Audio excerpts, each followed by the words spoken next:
Remember her? The girl whose books you carried, the heartbeat drove around in the old jalopy? Sure you do. Well, the kids are still ordering a Coke with 2 straws at the corner drugstore, and they're still passing the fraternity pins around. But here at Garfield High in Los Angeles, they've got a new twist for the reading, writing, and arithmetic stuff. It's reading, writing, and riveting now. That's right, I said riveting. Riveting, welding, trimming, filing, and a lot of other subjects the junior set never took before. Yes, sir, here's what the well-dressed co-ed wears at Garfield, where your old girlfriend's kid sister is just as keen but twice as busy. Here's a new kind of jukebox, sending with a solid victory tune.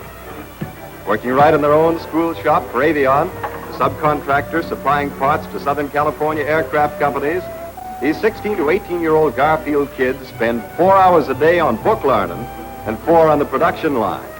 They get school credit for their work, draw regular wages, put a big slice into war bonds. And the school insists they keep up their grades, too. This double duty doesn't faze them a bit. So far, they've breezed right through. Here's a new style jitterbug. The day of the big football game, the game of games, day of days, there wasn't an absentee in the lot. Brother, that's patriotism. The old rah-rah stuff is nowhere for the duration. These hepcats are too busy with the rivet gun. The stuff they turn out must pass all government requirements, and does.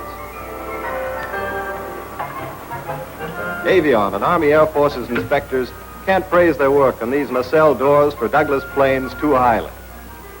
And here at Lockheed Aircraft, they're trying another youth power plan. Boy power this time. Cooperating with the Board of Education, Lockheed has taken the lead in hiring high school boys on a part-time basis.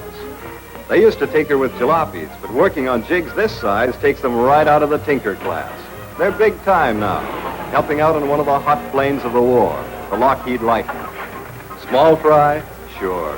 But don't let anybody tell you these youngsters aren't doing a man-sized job. Working side by side with older men who treat them like one of themselves, they're on the beam with the lowest absentee lateness record of any group in the plant.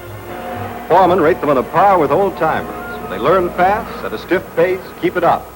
From making machine tools to final assembly, there isn't any job too big or too small for these kids to handle. And there's no time for horseplay. Some work in the 4-4 field.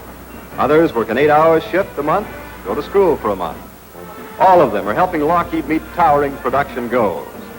There are millions of boys all over the country able and anxious to roll up their sleeves, and other communities are investigating the Los Angeles plan. Here's what the boys think about it. This is mighty good training, but the most important part is, well, it's helping to win the war, even if it is only a little bit. I'm from Texas. I'm going to be a Navy flyer just as soon as they'll take me. But until then, I can take my crack at the Nazis and jobs this way. I help a woman with a herd of 30 Toggenburg goats. Airplanes are important, but so are goats. People who need goat's milk come from miles around. And if the goats aren't milked, these sick people will have a hard time.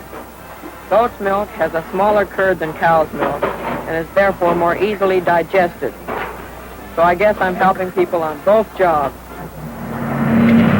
Those Lockheed Lightnings carry with them the hopes and dreams of the American kids who helped put them in the sky.